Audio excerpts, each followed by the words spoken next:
ফিলিস্তিন ফিলিস্তিন জিন্দাবাদ জিন্দাবাদ নারে তাকবীর আল্লাহু আকবার নারে তাকবীর আল্লাহু আকবার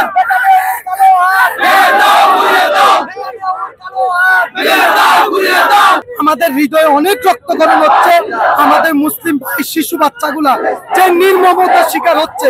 কিছুদিন আগে একটা দেখছেন বোনের সন্ধ্যা একটা বাচ্চা উপর আকাশে ভাসতেছে। এই দৃশ্যগুলো দেখলে আমাদের হৃদয় অন্তর থেকে রক্তক্ষরণ হয়। আমরা নিজে থেকে সহ্য করতে পারি না। সেই বিদায় আজকে আমরা পুরো বিশ্বের হরতাল কর্মসূচির সাথে এপ্রিল আমরা আজকে আমেরিকান এম্বাসিতে আসছি। এর একটাই কারণ, ইসরায়েল যত হামলা করতেছে সবকিছু মূলত আমেরিকার একটা ছত্র ছায়া বা তাদের শক্তির উচ্চ থেকে করতেছে।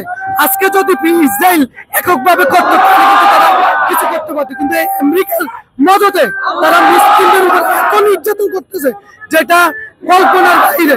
যে মাসুম বাচ্চাগুলা তারা নিষ্পাপ, তাদের কি অপরাধ? তাদেরকে বোমের আঘাতে আজকে ছিদ্রবিদ্ধ হয়ে যাচ্ছে। আমরা যখন কোকা কোলা খাই, আমি তাদেরকে বলতে চাই যারা কোকা কোলা খায় তারা আসলে কোকা কোলা খায় না, তারা ফিলিস্তিনি ভাই বোনদের রক্তগুলো তারা চুষে খাচ্ছে।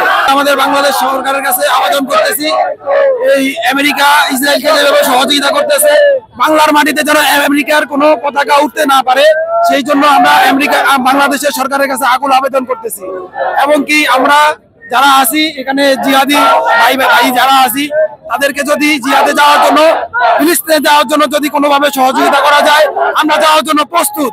আমরা সরকারের কাছে এতটুকু আবেদন করতেছি আমাদেরকে যেন ফিলিস্তিনে নিয়ে যাওয়ার সহযোগিতা করতে পারে। এতটুকু আমাদের সরকারের কাছে আমাদের আবেদন, আকুল আবেদন। ধন্যবাদ।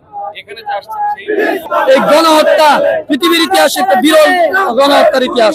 সেই জন্য গাজায় অবিলম্বে এই গণহত্যা বন্ধ করতে হবে।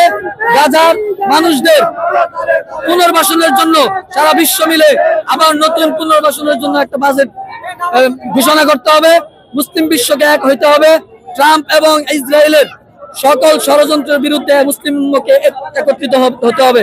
আজকে থেকে এখান থেকে আমরা রব্বুল আলামিনের কাছে অশেষ দোয়া জানাই যে আল্লাহ তাআলা যেন ফিলিস্তিনি ভাই বোনদের সহায় হন এবং বদরের যুদ্ধে যেভাবে আবাবিল পাখিকে পাঠিয়েছিল সে আবাবিল পাখি যেন আবার ইসরায়েলের উপর হামলা করে এবং ফিলিস্তিনের ভাই বোনদেরকে মুক্তি দেয়, সেই প্রত্যাশা ডক্টর ইউনূস সাহেবের কাছে অনুরোধ, আপনি আমাদেরকে একটা যাওয়ার ব্যবস্থা করেন আমাদের মুসলিম ভাইদের পাশে করার জন্য।